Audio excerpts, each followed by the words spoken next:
तो चलिए ये एसी का हमारा सेकंड वीडियो होगा। तो एसी अल्टरनेटिंग करंट में आज हम देखेंगे कि करंट के रूट मीन स्क्वायर वैल्यू कैसे फाइंड आउट करते हैं। तो इससे पहले हमें समझना होगा कि एसी का हमारा वेव का जो फॉर्मेशन होता है वो किस तरह से देखने में होता है और उसी के अकॉर्डिंग हम बात करेंगे। तो एसी इस तरह से वेव अपना एम्पलीट्यूड ऊपर जाता है, फिर इसके बाद नीचे आता है, मतलब ये साइन वेव बनाता है। तो साइन वेव में होता क्या है कि जो यहाँ से लेके यहाँ तक का टाइम होता है वो t/2 होता है, आधा टाइम, और फिर यहाँ से यहाँ तक का टाइम हो जाता है t/2 मिलके पूरा टाइम, मतलब t। तो इसका मतलब ये पॉजिटिव हाफ साइकिल है और ये इसका नेगेटिव हाफ साइकिल है। तो मैं यहाँ पे इस करंट के वैल्यू का मीन निकालने वाला हूँ, रूट मीन स्क्वायर वैल्यू, मतलब हम IRMS निकालने वाले हैं। तो इसको हम पीछे से पढ़ेंगे, स्क्वायर आई का स्क्वायर मीन और फिर रूट। तो रूट मीन स्क्वायर, चलिए पहले रूट बनाते हैं, फिर आई का मीन करेंगे और फिर उसका क्या कर देंगे, स्क्वायर कर देंगे। मतलब हमें ये चाहिए रूट मीन और करंट का स्क्वायर, तो root mean square of current. तो यही वैल्यू हमें फाइंड आउट करनी है। और इसको फाइंड आउट करने से पहले इसके फार्मूले की तरफ चलेंगे और हम फुल साइकिल की बात करेंगे, 0 से t तक के लिए हम फुल साइकिल के लिए बात करेंगे। तो सबसे पहले जो एवरेज की बात करेंगे, एवरेज की, इसकी एवरेज की वैल्यू क्या होगी। तो इसकी एवरेज की वैल्यू होनी चाहिए थी 0 से t, क्योंकि हम यहाँ 0 से t तक ले रहे हैं पूरा, और आई स्क्वायर, क्योंकि हम स्क्वायर फॉर्मेट इसका निकालने वाले हैं, तो आई का आई स्क्वायर लीजिए। फंक्शन हमारा t का है और हमारे पास ये एवरेज हो गया। तो एवरेज कहाँ से कहाँ तक लेना है, 0 से t तक, मतलब पूरा टाइम जो लग रहा है हमारे पास में t लग रहा है। तो ये रहा हमारा वो फार्मूला जिससे हम आई स्क्वायर बार निकाल पाएंगे। और जो हमारे पास में आई स्क्वायर बार की वैल्यू फाइंड आउट हो जाएगी तो हम इसमें वैल्यू रख के IRMS वैल्यू फाइंड आउट कर लेंगे। तो चलिए IRMS वैल्यू कैसे फाइंड आउट करते हैं, इसमें वैल्यू रखते हैं। तो सबसे पहले हमें ये पता होना चाहिए कि आई की वैल्यू क्या होती है। तो आई की वैल्यू होती है हमारे पास में I0, मतलब peak current, maximum current into sine omega T. और ओमेगा के बारे में भी आपको पता होना चाहिए कि ओमेगा बराबर क्या होता है, 2π/t। ये भी हमें पता होना चाहिए अभी से, ठीक है। टी हमारा टाइम पीरियड होता है, जो कि ये हमारा टाइम है यहाँ पे। तो चलिए अब वैल्यू, सारे वैल्यू रखते हैं यहाँ पे। तो आई स्क्वायर बार इक्वल टू 0 से t तक, और आई स्क्वायर की वैल्यू रख दिया जाए, आई की वैल्यू। तो I0 square sine square omega T, और यहाँ जो हमारा t दिखाई दे रहा है इसको हम बगल में लिख देते हैं 1/t, क्योंकि अपॉन में ही तो t बाहर कर सकते हैं हम आराम से। I0 और यहाँ पे फंक्शन हमारा dt का है, तो हम यहाँ पे साइन ओमेगा टी वाले फंक्शन को ही इंटीग्रेट करेंगे, क्योंकि I0 जो पीक करंट है वो हमारे लिए कांस्टेंट है। तो I0 I square bar equal to, तो I0 स्क्वायर अपॉन टी, और यहाँ पे साइन स्क्वायर ओमेगा टी का जो फंक्शन होता है उसको डायरेक्टली इंटीग्रेट नहीं कर सकते, इसलिए इस फंक्शन को according to method of integration, यहाँ पे हम साइन ओमेगा टी का तो जानते हैं but sine square omega T का नहीं जानते इंटीग्रेशन, इसलिए एक फार्मूला होता है sine square omega T equal to होता है 1 minus cos omega T upon cos 2 omega T, 2 omega T upon 2। तो इस फार्मूले को हम वहाँ पे पुट कर देंगे। ये ट्रिग्नोमेट्री का फार्मूला होता है जो कि इस फार्मूले से आता है, cos square theta minus sine square theta equal to 1 वाले फार्मूले से ये फार्मूला बनाया जाता है। तो इस फार्मूले को आप याद रख लेंगे, और अब इस फार्मूले की जगह पे ये रिप्लेस कर देंगे, यहाँ पे रख देंगे आराम से। तो आई स्क्वायर बार जो कि हम फाइंड आउट कर रहे हैं अपॉन टी, और 0 से t, और साइन स्क्वायर ओमेगा टी की जगह पे इसकी वैल्यू पूरी पुट किया जाए, 1 minus cos 2 omega T upon 2, और ये रहा इसका स्क्वायर, क्योंकि साइन पे स्क्वायर था पूरे का। तो यहाँ पे ये पूरे का स्क्वायर है, तो ये जो 2 दिखाई दे रहा है ये स्क्वायर से एक्चुअल में ये पूरे स्क्वायर की वैल्यू थी, तो यहाँ स्क्वायर नहीं लिखा जाएगा, मिस्टेक हो रहा है। ये पूरे स्क्वायर की वैल्यू थी, ये पूरे स्क्वायर की वैल्यू है, तो यहाँ पे जब रखा जाएगा स्क्वायर की कोई ज़रूरत नहीं है, ये 2 बाहर निकाल देंगे, आई स्क्वायर नॉट, और यहाँ पे हो जाएगा आई स्क्वायर नॉट अपॉन 2t। और यहाँ से अब अलग अलग करके इंटीग्रेट कर देंगे, यहाँ 1 के साथ में अलग इंटीग्रेशन dt, और minus of cos 2 omega T के साथ में अलग इंटीग्रेशन dt, 0 से t तक, 0 से t तक। ये रहा पूरा इंटीग्रेशन जो कि अंदर वाला हमें करना है। तो I0 स्क्वायर अपॉन 2t, तो ये dt का हो जाएगा t, बिल्कुल यहाँ कोई फ़र्क नहीं पड़ता। और यहाँ पे कॉस ओमेगा टी का हो जाता है आपका साइन ओमेगा टी, तो यहाँ पे आराम से हम लिख देंगे साइन ओमेगा टी, मतलब 2 ओमेगा टी जो आपका थीटा है वो पूरा रहेगा। और जो टी के साथ मल्टीप्लाई में है वो इंटीग्रेट करने के बाद में डिवाइड में चला जाता है। तो ये शॉर्टकट मेथड तरीके से आप याद रखेंगे कि जो चीज़ साइन कॉस मतलब ट्रिग्नोमेट्रिकल फंक्शन के साथ में जो फंक्शन का इंटीग्रेट हो रहा है उसके साथ में जो मल्टीप्लाई है वो अपॉन में आ जाएगा। जो कांस्टेंट वैल्यू है, जो वेरिएबल वैल्यू है, इसको छोड़ के, जैसे ये टी के साथ डी टी का इंटीग्रेशन हो रहा है तो जो उसके साथ कांस्टेंट है वो अपॉन में चलाएगा। बस आप शॉर्टकट तरीके से कुछ जानिए, इसका मेथड क्या है उससे आपको लेना देना नहीं है। बाकी मैथमेटिक्स स्टूडेंट इसको अच्छी तरह समझ रहे हैं कि ये वैल्यू क्यों नहीं चाहिए होगी, इंटीग्रेशन बाई सब्स्टिट्यूशन की वजह से। अब चलिए बात करते हैं यहाँ पे। तो यहाँ पे जो टी के साथ मल्टीप्लाई में वो डिवाइड में हो गया और कॉस का साइन ओमेगा टी हो गया। तो साइन ओमेगा टी मतलब 2 ओमेगा टी जो था 2 ओमेगा टी। और यहाँ पे हो गया हमारे पास में 0 से टी तक जो हमारा लिमिट था दोनों के लिए लिमिट हमारा 0 से टी तक था। तो आई नॉट का स्क्वायर अपॉन 2t, जब इसमें हम टी रखेंगे तो ये हमारा टी ही रहेगा, माइनस साइन, जब हम यहाँ पे टी की जगह पे रखेंगे 2 ओमेगा और टी की जगह पे टी रख दिए, जो टी की जगह टी फंक्शन रिप्लेस करना था, माइनस ऑफ टी, अब 0 रखेंगे टी की जगह पे और फिर माइनस माइनस क्या हो जाएगा, प्लस हो जाएगा। और अब टी की जगह पे क्या रखेंगे, अब टी की जगह पे 0 रखेंगे तो प्लस साइन 2 ओमेगा टी की जगह क्या रखना है, 0 रखना है, इंटू 0 अपॉन 2 ओमेगा, इसके नीचे था और इसके नीचे भी था तो आप उसको पूरा लिख देंगे। और आप देखेंगे कि साइन 0 जो हो जाता है तो उसकी पूरी वैल्यू 0 होती है, ये भी 0 ही है, तो सिर्फ हमारा ये वाला टर्म बच रहा है। तो अब हमारे पास में आ जाएगा आई नॉट का स्क्वायर अपॉन 2t और यहाँ पे रहा t माइनस ओमेगा को हम क्या ले सकते हैं 2π/t, ओमेगा हमारा होता है 2π/t, तो हम ओमेगा की जगह पे 2π/t लिख रहे होंगे, साइन 2 ओमेगा इंटू 2π, ओमेगा के एक्चुअल में ओमेगा की जगह पे ओमेगा जब क्या लिखेंगे 2 इंटू ओमेगा की जगह पे 2π/t और इंटू t, और नीचे हमारा दिखाई दे रहा है ओमेगा। तो t से t मर गया और यहाँ दिखाई दे रहा है 4π, और साइन 4π की जो वैल्यू होती है एक्चुअल में यहाँ पे साइन 4π की वैल्यू जो हो जाएगी वो 0 हो जाएगी। तो ये पूरा टर्म क्या हो जाएगा, 0 हो जाएगा। ये पूरा का पूरा टर्म क्या हो जाएगा, 0 हो जाएगा। तो ये भी टर्म हमारा 0 हो गया, क्योंकि साइन 2π 4π 3π इन सब पे वैल्यूज़ क्या होती है, इन पे 0 होती है। तो अभी हमारा आ गया आई नॉट का स्क्वायर, हमारे पास में आ गया आई नॉट का स्क्वायर अपॉन टी और इंटू ये हमारे पास टी बचा और यहाँ नीचे 2 था, टी से टी मर गया। तो हमारे पास एक्चुअल जो बचा है वो आई नॉट का स्क्वायर अपॉन 2 बचा है, ये रहा हमारा फाइनल। तो अभी हम क्या करेंगे, इस पूरी वैल्यू को हम आई स्क्वायर RMS वाली वैल्यू में मैप पुट करेंगे। तो हम अच्छी तरह जानते हैं कि IRMS बराबर होता है अंडर रूट में आई नॉट आई बार का स्क्वायर। तो IRMS यहाँ हम निकाल चुके हैं, आई नॉट का जो मीन वैल्यू हमें निकल के आया है वो हमारे पास में आया है आई नॉट अपॉन 2। तो एक बार फिर से देख लेंगे क्या आया हमारे पास में, आई नॉट का स्क्वायर अपॉन 2। तो आई नॉट का स्क्वायर अपॉन 2, आई नॉट का स्क्वायर अपॉन 2। तो अब ये वैल्यू क्या करेंगे, हम आराम से उसमें पुट कर रहे होंगे। तो चलिए देखते हैं, IRMS equal to under root में IRMS की जगह पे इस वैल्यू को पुट कर देंगे। तो आई नॉट आई बार की वैल्यू कितनी थी, आई स्क्वायर बार की वैल्यू कितनी थी, आई स्क्वायर बार की वैल्यू थी आई नॉट स्क्वायर अपॉन 2। तो ये रूट से बाहर तो निकल जाएगा, ये वैल्यू रूट से बाहर निकल जाएगी, आई नॉट रूट से बाहर निकल जाएगी, स्क्वायर है रूट है, रूट से बाहर निकल जाएगी और ये रूट में रह जाएगा अंडर रूट 2। तो हमारे पास में फाइनली IRMS की वैल्यू क्या निकल के आई है, IRMS equal to I naught by root 2। अब यहाँ पे क्या है, आई नॉट बाई रूट 2 हमारे पास में आ गया और इसी वैल्यू को हम बोलेंगे IRMS वैल्यू इसकी। तो होता क्या है, अब यहाँ पे अगर हम 1/√2 को सॉल्व करते हैं तो IRMS की जो वैल्यू आएगी 1/√2 की वैल्यू 0.707 आई नॉट, ये 1/√2 की वैल्यू, ये 1/√2 की वैल्यू होती है 0.707। तो हमने 1/√2 की जगह पे लिख दिया 0.707 आई नॉट। तो ये रहा IRMS की वैल्यू लाइक दिस।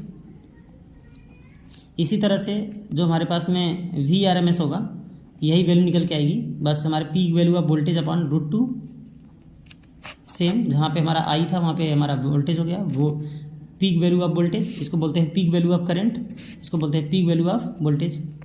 तो अभी हमारे पास में क्या है कि अगर हम इसका इसी तरह लिखना चाहें तो VRMS इक्वल टू 0.707 V0।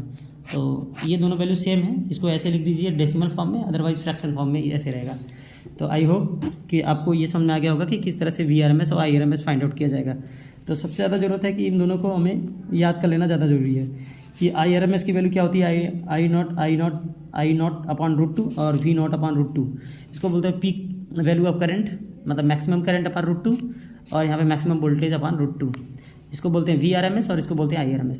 तो वोल्टेज का RMS वैल्यू है और ये करंट का IRMS वैल्यू। तो जिस तरह से इसका डेरिवेशन हुआ है करंट का, उसी तरह से वोल्टेज का भी रहेगा, बट हम लाइक दिस करके यहाँ पे इसको ऐसे बोल देंगे क्योंकि हमारे पास IRMS of current value find out हो चुकी है, तो इसको डेरिवेट करने की जरूरत नहीं है। लाइक दिस ये भी यही वैल्यू होगी, ठीक है। तो अभी पूछा जाता है कि क्या रीज़न है, ऐसा क्या रीज़न है कि जो AC होती है, AC जो होती है वो बहुत ही खतरनाक होती है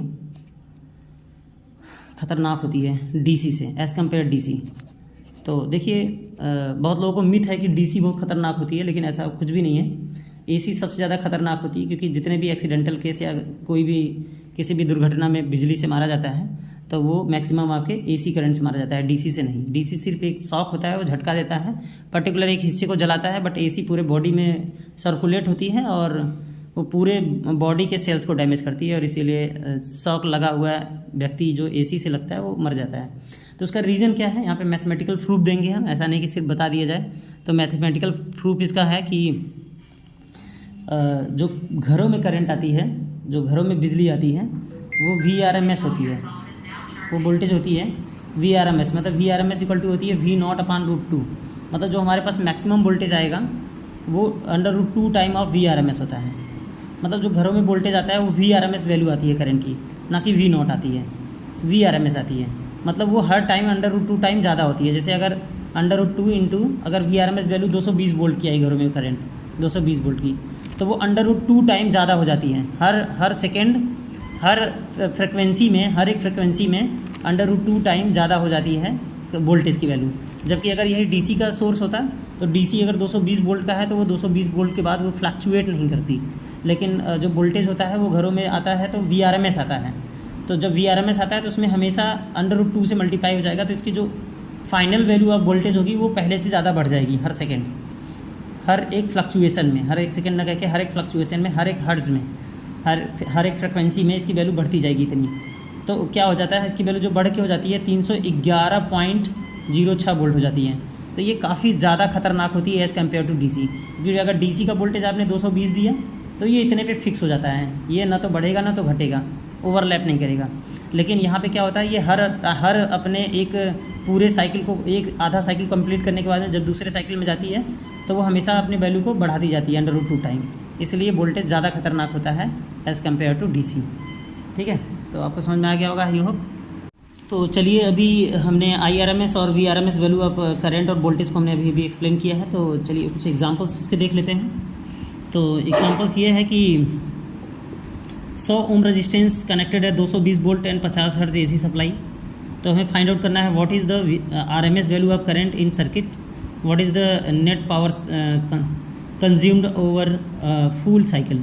तो चलिए देखते हैं। तो VRMS वैल्यू हमारे पास में जो हमने बताया आपको शुरू में ही कि जो हमारे घरों में वोल्टेज आती है एक्चुअल में वो RMS वैल्यू होती है वोल्टेज की। तो जो हमारे पास में वोल्टेज दे रखा है 220 वोल्ट, तो ये हमारा हमेशा RMS वोल्टेज होगा।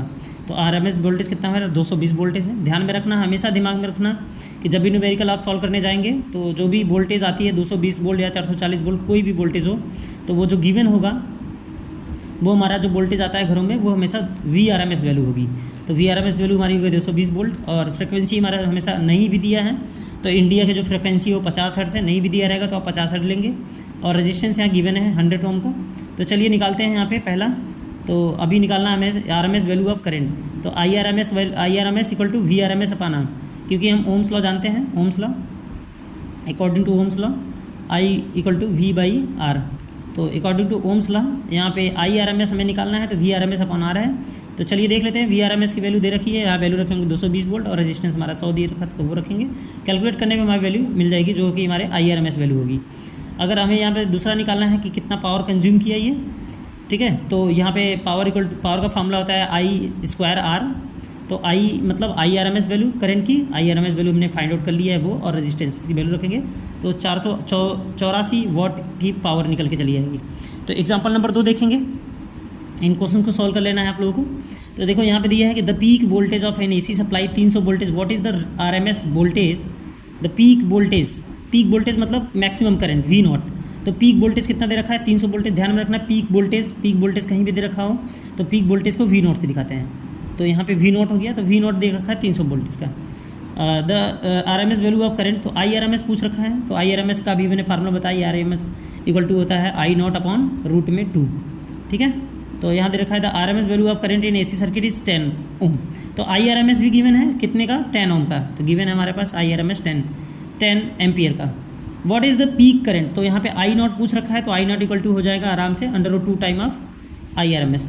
तो चलिए I0 मैक्सिमम पीक करंट निकाल लेते हैं। इसकी वैल्यू दे रखी है गिवन 10 और इसकी वैल्यू होती है 1.41। तो अभी कैलकुलेट करेंगे तो हमारी ये वैल्यू आ जाएगी इतनी एम्पियर की। ओके, तो अभी नेक्स्ट देखेंगे। फिर नेक्स्ट क्वेश्चन दे रखा है कि the electric main in house is mark 220 volt and 50 hertz. Write down the equation for the instantaneous voltage. तो इंस्टेंटेनियस वोल्टेज का हमें बताना कि इक्वेशन क्या होगा। तो हमें जैसे पहले से पता है कि जो वोल्टेज का इक्वेशन होता है वो V बराबर V0 sin ωt होता है, ठीक है। तो चलिए देखते हैं, अब यहाँ पे इसकी वैल्यू हम निकाल लेंगे, हम V की वैल्यू निकाल लेंगे, यही हमारा निकल के चलाएगा। तो चलिए देखते हैं V0 की वैल्यू क्या निकल के आती है। तो चलो जो दिया रहता है हमारा गिवन वैल्यू हमारा होता है VRMS वैल्यू। तो गिवन वैल्यू हमेशा VRMS वैल्यू की, VRMS वैल्यू हमारा 220 वोल्टेज है।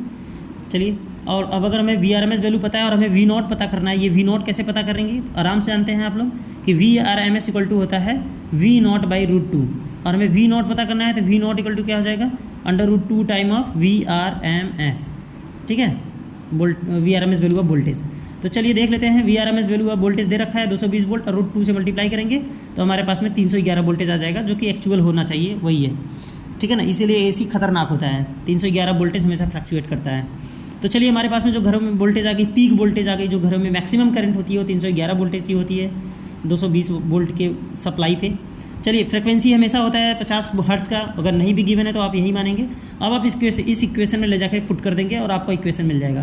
तो V इक्वल टू 311, मतलब V0 की वैल्यू 311 sin ωt।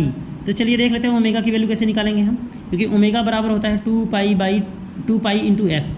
तो f फ्रिक्वेंसी दे रखा है 50 हर्ट्ज़, 50 × 100 आपका हो जाएगा 100πt, ठीक है ना। तो ωt sin ωt, देखिए ओमेगा की वैल्यू निकल गई है, तो आप ओमेगा 2πft, f की वैल्यू 50 और t बगल में, तो क्या कितना हो जाएगा 100πt। तो ये रहा हमारा इक्वेशन, इसमें रख देंगे, हमारा इक्वेशन आ जाएगा, ठीक है। नेक्स्ट क्वेश्चन देख लेते हैं, लास्ट एकदम। तो यहाँ पे दे रखा है साइनसॉइडल वेव दे रखा है यहाँ पे, बहुत प्यारा सा क्वेश्चन है ये, बहुत इंपॉर्टेंट क्वेश्चन है, सबसे ज़्यादा इंपॉर्टेंट क्वेश्चन है ये। तो चलिए देखिए, साइनसॉइडल वेव दे रखा है V इक्वल टू 200 और 200 साइन, और क्या दे रखा है वैल्यू हमारे पास में तो चलिए लिख के बताते हैं आपको, 200 V equal to 200 sign 314t। तो हमें दिखाई दे रहा है पीक वोल्टेज यहाँ पे है, पीक वोल्टेज कंपेयर करेंगे तो पीक वोल्टेज हमारे पास में दिखाई दे रहा है 200 वोल्ट का, ठीक है। और उसके बाद में हमारे से ओमेगा की वैल्यू दे रखी है, ओमेगा की वैल्यू कितनी दे रखी है, देखिए ओमेगा की वैल्यू, तो ओमेगा की वैल्यू आपको नज़र आएगी इसमें 314। तो ओमेगा की वैल्यू यहाँ पे हमारे पास में ओमेगा की वैल्यू है 314, ठीक है। और पर सेकेंड ओमेगा की वैल्यू 314 पर सेकेंड। तो अब यहाँ पे क्या बोला है कि अप्लाइड एट 10 ओम रजिस्टेंस। तो यहाँ पे रजिस्टेंस भी गिवन है 10 ओम का, देखते रहेंगे। और फाइंड क्या करना है, पहला फ्रिक्वेंसी ऑफ द सप्लाई। तो फ्रिक्वेंसी आप पहले से जानते हैं, अगर आप नहीं भी सॉल्व करो तो आप तुरंत बताएंगे फ्रिक्वेंसी 50 हर्ट्ज़, क्योंकि इंडिया में जो फ्रिक्वेंसी फाइंड जो होती है वो 50 हर्ट्ज़ की होती है। अब आगे बढ़ेंगे और फ्रिक्वेंसी आप निकालेंगे फिर भी निकल जाएगी। F इक्वल टू होता है ओमेगा बराबर 2π इंटू f। तो F इक्वल टू हो जाएगा ओमेगा अपॉन ओमेगा अपॉन 2 पाई, और ओमेगा की वैल्यू हमारे पास में गिवन है 314 और 2 पाई, तो यहाँ पे जब इसे कैलकुलेट करेंगे तो 50 हर्ट्ज आएगा, 50 हर्ट्ज का। नेक्स्ट यहाँ पे निकालना था कि पीक वोल्टेज, यहाँ पे पीक वोल्टेज फाइंड आउट करना है, मतलब पीक वोल्टेज फाइंड आउट करना है।